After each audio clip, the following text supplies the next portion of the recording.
Olá, meus amigos e minhas amigas, sejam muito bem-vindos à Cabaninha de Luz, seu canal de encontro com o mundo espiritual. Hoje em nossa quarta aula do curso de Exu e Pombagira, falando sobre informações gerais sobre essas entidades. Mas antes de começar, uma breve revisão. Na aula 1, trouxemos as informações sobre as religiões, a influência das religiões católica, espírita, indígena, da Umbanda popular nos cultos de Exu. Trouxemos alguns conceitos da África, fizemos alguns correlacionamentos com entidades da África que poderiam ter alguma ligação com os Exus que a gente conhece no Brasil. Depois, aula 2, tratamos da evolução da figura de Exu na Umbanda, na Quimbanda, na Umbanda Cruzada, permeando todos os seus aspectos e diferenças. Fizemos quadros comparativos. Depois, passamos para a aula 3, onde trabalhamos o conceito de Exu, Pombagira e Exumirim, se eles existiam, se não existiam. Falamos também, ao longo de todas essas aulas, sobre as perguntas mais frequentes que existem no mundo da Umbanda. O que é, se o Exumirim realmente é uma falange, se Exumirim existe, quem é Exumirim, Exumirim é orixá, quais são as vertentes que trabalham com isso. Então, fizemos esse trabalho todo. Depois tivemos ainda as aulas especiais sobre entidades do cemitério, das matas, das águas, das encruzilhadas, sobre os malandros e ciganos. E aí chegamos na nossa aula 4. De uma maneira exemplificativa, as funções de Exu basicamente são de guardião de pessoas, locais, encruzilhadas, aí toda aquela gama de encruzilhadas, de matas, cemitérios, etc. Falamos dele como um mensageiro entre os orixás, executor dos karmas, manipulador de magias. Vale salientar nesse curso que não colocamos nomes de falanges de Exu, porque elas variam muito entre as vertentes existentes. Praticamente cada vertente adota uma classificação, e se fôssemos abordar todas, viraria uma salada de fruta, sem benefício didático nenhum. O que eu diria para vocês é: aproveitem o conhecimento disponível em cada casa e em cada vertente. Sigam os livros da sua vertente. Não queiram tentar correlacionar todos, porque não vai dar certo. Só não sigam aqueles que derivam do Fontanelli, e são vários. Você pega o livro do Fontanelli, lê, e se tiver alguma referência ao livro do Fontanelli, de maneira expressa, de maneira direta, não siga, porque não é a classificação correta. Nós vimos isso com bastante aprofundamento na nossa aula 1. A saudação de Exu é Laroye Exu, ou seja, salve Exu, o mensageiro. E Laroye Exu, Exu é Mojubá, salve Exu, o mensageiro, eu te saúdo e reconheço sua grandeza. Existem outras traduções, outras linhas de pensamento, mas aqui eu adotei essas. O cumprimento, existem várias formas, depende de cada casa, adota-se um tipo de cumprimento. Bater palmas 3 vezes, ou seja, bater paô, uma sequência de palmas, é meio que geral para todas as casas, todo mundo acaba usando. Bater no chão por 3 vezes com a mão esquerda é comum, mas nem todo local faz. Aí uma pessoa específica acaba utilizando, uma entidade utiliza, mas não posso dizer que seja geral. Entrecruzar os dedos das mãos com as palmas viradas para baixo, isso é geral de todas as casas, de todos os agrupamentos de Umbanda.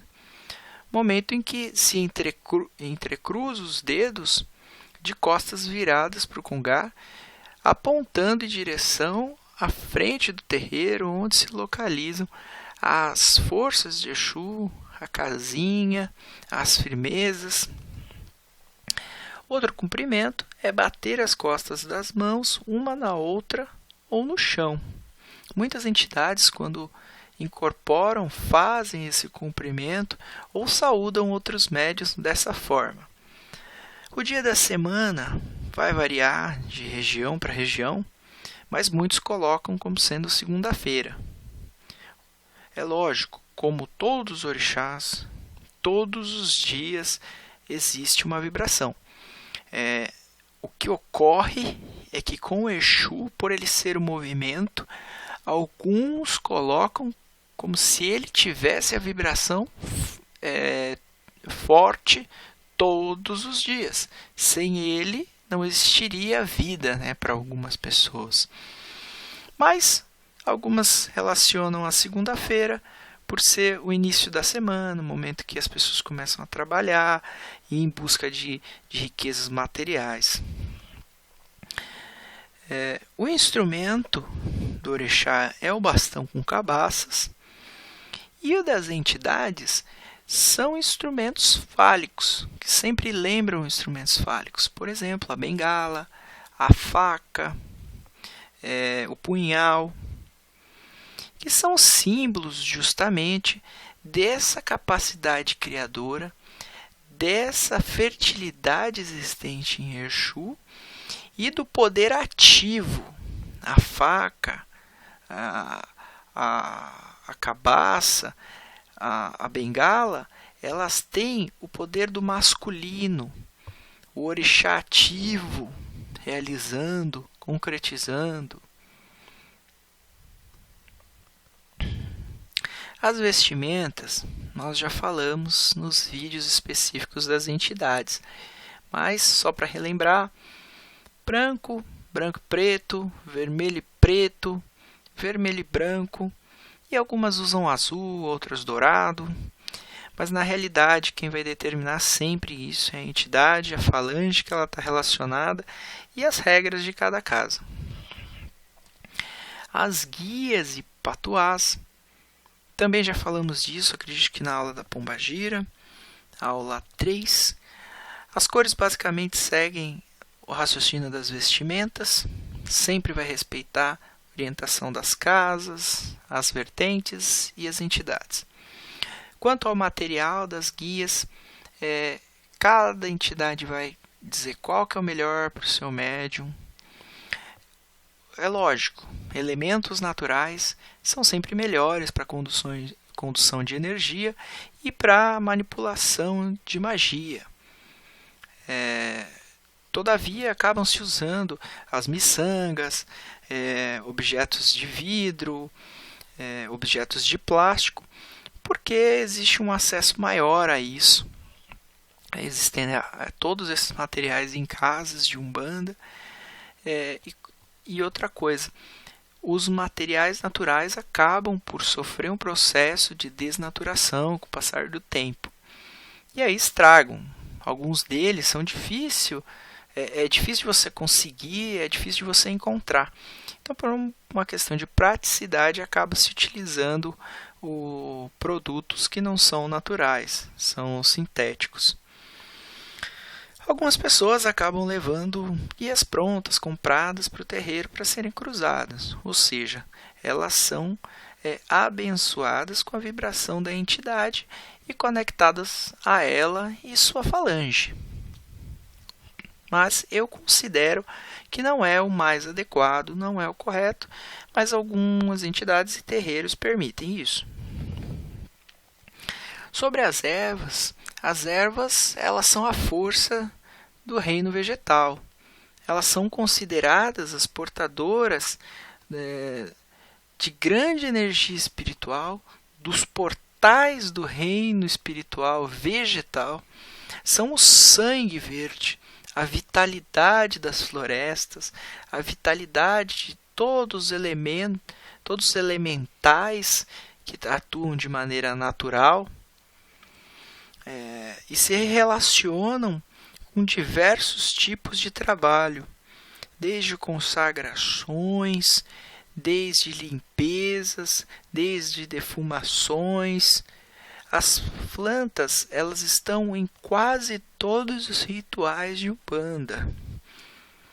Então elas são necessárias em tudo, praticamente tudo. Existe Exu feito nas ervas? Essa é uma questão que sempre aparece. Sim, quando a Umbanda tem influência católica, espírita e esotérica. Depende da casa, se ela for Umbanda africanizada e indígena, que são consideradas umbandas mais tribais. E também nas populares, que pode ter ou não ter, porque a Umbanda popular é um misto de tudo. Ela não é uma conexão de diversas egrégoras, energias e pensamentos. Então, cada casa é uma casa diferente na Umbanda popular. Existem muitas umbandas que são feitas em sítios, que o médium nem tem tanto conhecimento sobre o que existe fora daquele local e apenas atua ali naquela região, ajudando os moradores com a cura, como curandeiro, como benzedeiro. É importante dizer que a Umbanda, formalmente estabelecida por Zélio de Moraes, considerada Umbanda branca, não permite o sacrifício. Inclusive estabelece muitas regras para que seja considerada a Umbanda. Senão seria outro tipo de culto. Só que o Caboclo das Sete Encruzilhadas, inclusive, diz que as pessoas têm que trabalhar com roupas brancas, usar poucas guias, acredito que era uma só durante os trabalhos, não poderia ter aquele penduricalho de guias. Mas a gente precisa entender que essa Umbanda ela é muito associada às vertentes espíritas e católicas. Particularmente, essa Umbanda é que eu tenho a maior afinidade, mas isso não significa que as outras estejam erradas.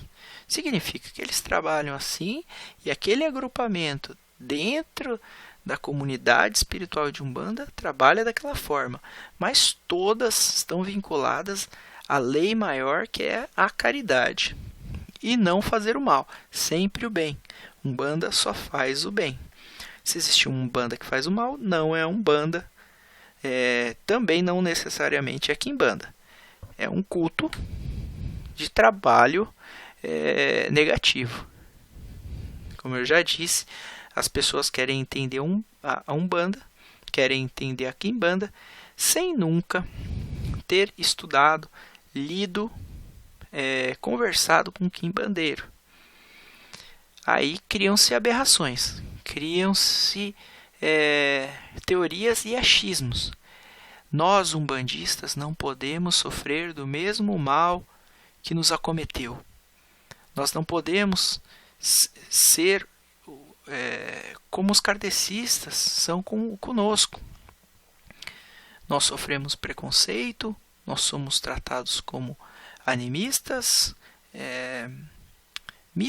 mistificadores, só que nenhum espírita realmente estudou ou quis estudar os aspectos da Umbanda. Todos só julgaram. Ou eles querem entender a Umbanda com um olhar espírita, querem entender a Quimbanda com um olhar espírita, ou a Umbanda com um olhar espírita, sem o devido estudo, sem integração com o terreiro. Alguns exemplos de ervas de Exu são a bananeira, guiné, sabugueiro, mangueira, vassoura preta, mamona, pitanga, espada de São Jorge, urtiga, erva de bicho, figueira, arruda, comigo ninguém pode, espada de São... Opa, repetiu aqui. Mas isso também varia de vertente para vertente, então você pode encontrar coisas diferentes. O tridente de Exu, ele guarda relação com os 4 elementos, a terra, o fogo, a água e o ar, que são simbolizados em cada ponta do objeto. E como símbolo de Exu, ele revela sempre um entrecruzamento, né? Pode-se ver que o garfo arredondado para Pombagira, falamos sobre esse aspecto no curso, na aula 3, e o mais quadriculado para o Exu, o aspecto masculino. Então temos o masculino e o feminino. Outras pessoas acreditam que é um aspecto da trindade, masculino, o feminino e uma síntese criadora. Alguns ainda dizem que seria um símbolo da psicologia, como grande entendedor da psique humana é Exu. Então seriam a id, inconsciente, o ego e o superego. Existe o tridente, aquela associação com as águas, ou seja, os corpos mentais e emocionais das pessoas. Lembrando que nenhuma entidade consegue trabalhar sem ter a mínima manipulação sobre a água. Nossos corpos são praticamente feitos de água. A nossa atmosfera possui água. Eu acho que 3/4 do mundo tem água. Então seria incoerente que uma entidade que precisa acessar corpos mentais, corpos emocionais, tratar feridas interiores, não conseguisse manipular esses elementos. Então a capacidade mínima de influenciar nesse atributo é como se fosse o curso de entrada para o Exu. É um elemento básico. Falamos também sobre a importância das águas quando tratamos de entidades das águas aqui no nosso curso. E outros significados que existem quanto a esses tridentes: a inércia, o movimento, o equilíbrio, o passado, o presente, o futuro, as 3 dimensões em que Exu pode atuar, mas na realidade não são 3 dimensões, esse é só um posicionamento. Exu existe em muito mais dimensões. A dimensão do homem atua em 3, mas Exu atua em muito mais. Algumas curiosidades: que existiam outras divindades que possuíam garfos. Uma era Exu, que usava esses garfos para controlar os mares, era um instrumento de poder. Shiva, que usava o Trishula, que representava a capacidade destruidora, criadora e preservadora. Acredito que muito se correlacionando também com a força de Exu, que é considerado também um destruidor quando luta para proteger, né? Mas ele é um criador de movimento, criador de oportunidades, e ele é um protetor, um guardião, um preservador. Então, o garfo, ele representa tudo isso. O garfo nunca vai ter um sentido único, porque Exu é muitas coisas ao mesmo tempo. Exu nunca é algo parado, é uma energia que se movimenta e se modifica. Falar um pouquinho sobre o chakra principal na incorporação de Exu e nos trabalhos de Exu. Os chakras, eles são realmente núcleos de força que mantêm as estruturas dos nossos corpos energéticos e multidimensionais. Eles também são baterias inteligentes. Eles vão suprir as necessidades desses corpos e mandar energia para onde? Para as nossas atividades diárias. É lógico que quem organiza tudo isso, as energias, é o nosso eu superior, é a nossa mônada. Mas esses núcleos energéticos, eles têm uma capacidade vibracional de entender determinadas emanações e comandos. A incorporação, ela sempre vai utilizar uma energia, uma estrutura energética. Vai existir um acoplamento entre a energia da entidade e a energia do médium. Contudo, aquele chakra que tem maior atuação, porque todos vão trabalhar nesse momento, só que existe um que vai se destacar.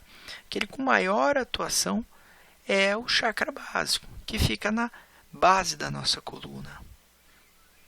Muito ligado à energia do Kundalini, que é uma energia associada ao fogo, associada à criatividade, associada à nossa capacidade de realizar coisas no mundo e também de ascender. Quando você desperta total Kundalini, realmente a serpente mística, ela se enrola por todos os chakras e alcança o céu celestial, né, a sua essência superior. E aí o ser é despertado para uma nova realidade. É uma energia com grande potencial, grande poder de criação. Portanto, ela sempre vai ajudar o homem a sair de situações difíceis, a encontrar novas oportunidades, caminhos, bem como está ligado à capacidade de se reproduzir, de fertilidade, mas fertilidade não só física, de criar um novo ser humano, mas fertilidade em todos os aspectos da nossa vida. Problemas nesses chakras podem sempre causar apatia, a falta de vontade de viver, a perda da ligação com o elemento terra também pode desencadear doenças como a depressão, pensamentos viajantes, a falta de vontade de criar coisas e principalmente ele atrapalha a nossa subsistência. Uma pessoa com problemas nesse chakra não consegue encontrar um trabalho, não consegue ver uma oportunidade na sua frente e não consegue ganhar o próprio pão, não consegue se sustentar. Esse chakra ele também está associado à nossa segurança, nossos instintos mais básicos de sobrevivência.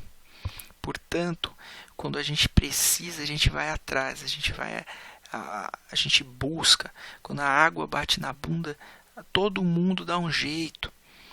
Isso é instintivo. O ser humano precisa sobreviver. Só que se você tiver um problema muito forte nesse chakra, você não vai conseguir.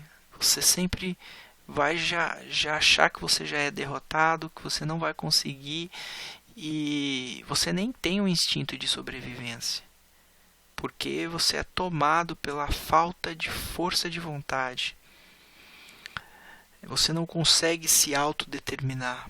Você deixa que o ambiente te condicione aquilo. Então você vira um pedidor, um pedinte. Então, é também importante lembrar que Exu ele tem uma força e uma capacidade muito forte de amplificar tudo o que existe dentro de nós. Quando eu falo Exu, eu falo Pombagira. Inclusive, toda essa capacidade instintiva. Então, essas pessoas que estão apáticas, que estão com problema nesse chakra, eles conseguem absorver essa energia de Exu, que vai conectar essas pessoas aos seus instintos mais primais, né? A instintos de vontade de viver, de vontade de vencer, de ganhar, de acumular coisas para sua subsistência, para sua sobrevivência. Então ele consegue fazer com que a pessoa saia da inércia e retome um movimento natural. Então o elemento terra de Exu favorece as habilidades de descarrego das entidades, mas também por ele ser um elemento muito denso, o mais denso entre os existentes, ele fornece estabilidade e segurança para caminharmos, para conseguirmos nossas coisas. Ele leva à completude humana e a alcançar os nossos objetivos. Por isso que Exu é tão importante. A coloração do chakra é vermelha, ou seja, a força vital do sangue. Afinal, dizem que a energia vital de Exu permeia a nossa corrente sanguínea. Ele se associa a essa capacidade, esse fluxo, né? Então, algumas doenças relacionadas, por exemplo, tromboses e todo esse tipo de doenças da circulação podem ser tratadas por Exu. As oferendas, e quando alguma entidade se aproxima, entidade da esquerda, né, se aproxima das pessoas, é muito possível que exista uma ativação do chakra básico. O que você vai sentir uma energia naquele momento, como se estivesse pegando fogo, até uma certa excitação, mas que não é relacionada com nenhum ato libidinoso. Muitas vezes essa ativação serve para remoção de trabalhos negativos naquela região, larvas astrais. Você sente que ele está sendo ativado porque está sendo limpo, purificado, energizado. A simples presença de uma entidade já traz uma sintonia com esse chakra. A gargalhada do Exu, ela contribui muito para a ativação dessa região e para aumentar o fluxo de energia no chakra e no poder do descarrego. É muito comum ver Exus, enquanto descarregam, dão risada. É justamente ativando essa energia, esse fluxo intenso do chakra base, esse fogo, essa vontade de viver que queima obstáculos, que queima larvas astrais, que desbloqueia caminhos energéticos por toda a nossa estrutura energética. Então é isso, gente. Essa foi mais uma aulinha bem rápida, falando um pouco mais sobre Exu. Na próxima aula vamos falar sobre firmezas, sobre a tronqueira. Espero que vocês tenham gostado. Esse é um trabalho que a gente faz de coração, não está ganhando nada. Não é feito para promoção pessoal. Tenta abordar todos os pontos que são dados em cursos pagos, que são bem pagos. A gente faz aqui de graça, com fundamentação, não é nada da nossa cabeça. Embora eu sempre dê o meu posicionamento, que eu não posso ser um ser cheio de inércia. Eu tenho que me posicionar, olhar com crítica, refletir sobre o assunto. Então, espero que gostem e se inscrevam no nosso canal, conheçam o nosso trabalho de energização coletiva, de ajuda espiritual às pessoas, tá bom? Esse é o nosso objetivo, melhorar a qualidade de vida das pessoas por meio da caridade, sem cobrar nada, respeitando todas as vertentes, respeitando cada pessoa. Às vezes fazemos críticas, sim, críticas literárias, sim, mas são todas construtivas, sem objetivo de ofender ninguém, críticas às ideias e nunca às pessoas. A gente entende, eu sempre deixo claro isso, que cada um faz aquilo que quer, cada um tem o seu caminho e a gente respeita a vontade de cada um. Mas a ideia que a pessoa tem, a gente pode criticar. Olha, não gosto desse posicionamento, acho que é errado. Isso é normal. Mas também tentamos trazer os posicionamentos que a gente não concorda, até para as pessoas conhecerem e decidirem quais elas adotariam.